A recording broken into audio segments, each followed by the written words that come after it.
নমস্কার বন্ধুরা, কেমন আছো তোমরা সবাই? আশা করি তোমরা সবাই খুব ভালো আছো, আমিও কিন্তু খুব ভালো আছি। তো আজকের বারটি হচ্ছে শনিবার আর এখন বাজে সকাল 7টা। তো আমার আগে কিন্তু তোমাদের দাদাভাই আজকে ঘুম থেকে উঠে এসেছিল। আসলে বেশ কয়েকদিন ধরে আমার শরীরটা খুব একটা ভালো নেই, আর সোনা পাপাও সকাল সকাল একেবারে আমাকে ছাড়তে চাইছিল না, না ও নিজে ঘুম থেকে উঠে আসতে চাইছিল না আমাকে উঠতে দিচ্ছিল। যার কারণে আমি আর সোনা পাপা ঘুমিয়েছিলাম, আর তোমাদের দাদাভাই কিন্তু উঠে এসে রান্নাটা চাপিয়েছিল বলতে চালটা ধুয়ে ভাতটা বসিয়েছিল, আর মাছটা ফ্রিজ থেকে বের করে রেখেছিল, আর এপাশে বসিয়েছিল হচ্ছে কুঁদরি ভাজা। আর আমি তো আগের দিন রাতে সমস্ত সবজিপাতি মশলাপাতি সমস্ত কিছু কেটে কুটে রাখি, সেটা তো তোমরা জানো।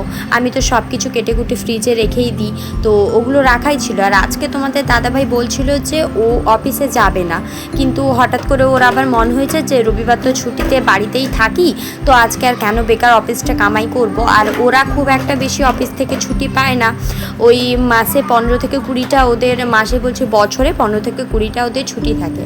তো আমরা তো বাড়ি গেছিলাম কিছুদিন আগে, এক সপ্তাহে ছুটি নেওয়া হয়ে গেছে। তারপর টুকিটাকি তোমাদের দাদাভাই অনেক কয়েকটাই ছুটি নিয়েছে, তাই এবারেও যদি একটা দিন এমনি শুধু ছুটি নিয়ে নেয় তাহলে দরকারের সময় আর হয়তো ছুটি পাবে না।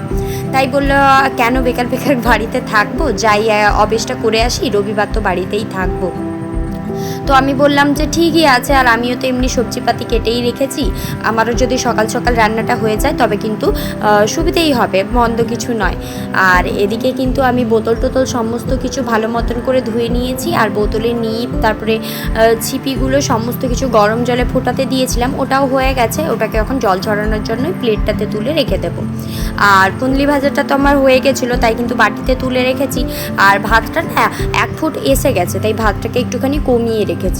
আর ভাতটা এখন আমি এই মাঝখানের গ্যাসটাতে বসিয়ে করি, কারণ যে গ্যাসটাতে জল গরম করছি ওই গ্যাসটা না ভীষণ পরিমাণ সমস্যা হচ্ছে বলতে গেলে হচ্ছে ওর বার্নারটা মনে হয় খারাপ হয়ে গেছে, যার কারণে হচ্ছে গিয়ে গ্যাসটা একদম বাইরে দিয়ে বেরিয়ে যায়। যদি ফুল ফ্লেমে গ্যাসটা জ্বালানো থাকে তবে কিন্তু কোনো অসুবিধা হয় না, কিন্তু যদি গ্যাসটা আমি লো ফ্লেম করে রান্না করি তাহলে কিন্তু দেখছি একা একা বন্ধ হয়ে যাচ্ছে, বা কখনো ওই নখটা দিয়ে আগুন বেরিয়ে আসছে আর কি।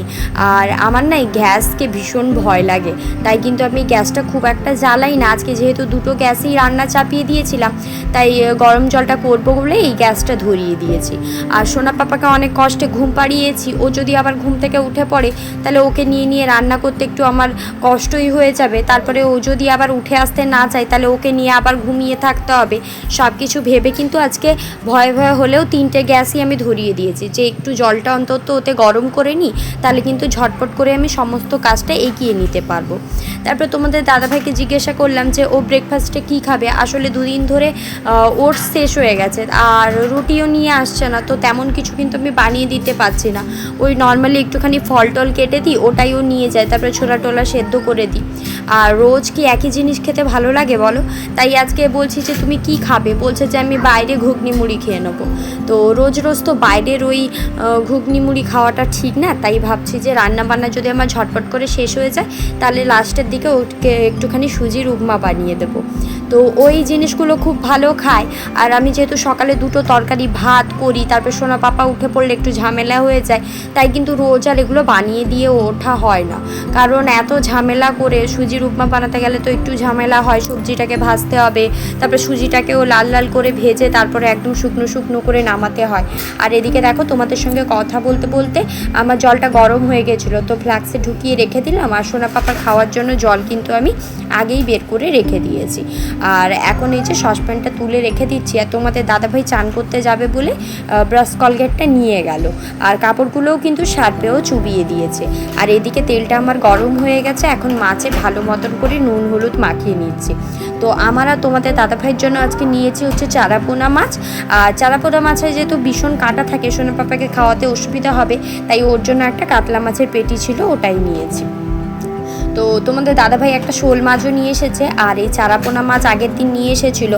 ভাবলাম যে রান্নাই করে ফেলি, বেকার ফ্রিজে পড়ে পড়ে, মানে মাছ না ফ্রিজে অনেক দিন থেকে গেলে ওর স্বাদ কিন্তু আর এতটা খেতে ভালো লাগে না। আর মাছটা ভাজা বসিয়ে দিয়ে তারপরে এই যে ঝোলটাও বসিয়ে দিয়েছিলাম, ঝোলটা ফুটে উঠেছে। এখন ভাজা মাছগুলো এই যে ঝোলের মধ্যে ছেড়ে দিচ্ছি। এখন এই ঝোলটা ফুটতে থাকবে, আমি ততক্ষণে ঘরের সমস্ত কাজটুকু সারবো আর তোমাদের দাদাভাইয়ের জন্য ব্রেকফাস্ট বানাবো। আর তোমাদের দাদাভাই গেছে হচ্ছে আমার জন্য একটুখানি লুচি তরকারি এনে দিতে। তো অনেক দিন পরে ও নিজে থেকেই বললো যে তুমি কি সকালে লুচি তরকারি খাবে, তাহলে আমি বাজার থেকে এনে দেবো। তো ও যখন বলছে আমি আর কেনই বা মানা করবো, আমি বললাম ঠিক আছে নিয়ে এসো।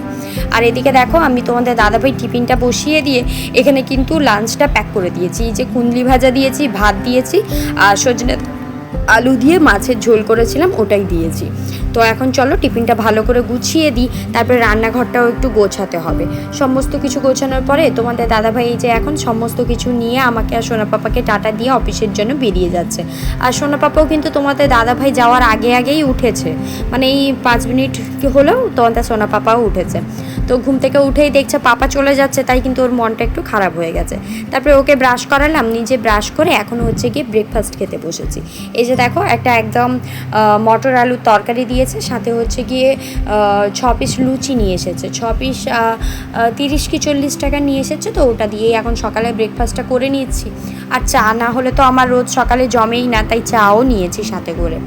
তারপরে হচ্ছে গিয়ে মা ছেলে দুজনে মিলে এসেছি। তোমাদের দাদাভাই যে জামা কাপড়গুলো সকালে সার্ফে দিয়ে গেছিলো ওগুলোকেই এখন হচ্ছে গিয়ে কাচতে এসেছি। এখন বাজে ওই 11টা মতো। সকালে সমস্ত কাজবাজ শেষ করে একবার বসে পড়লে আর যেন উঠতে ইচ্ছে করে না।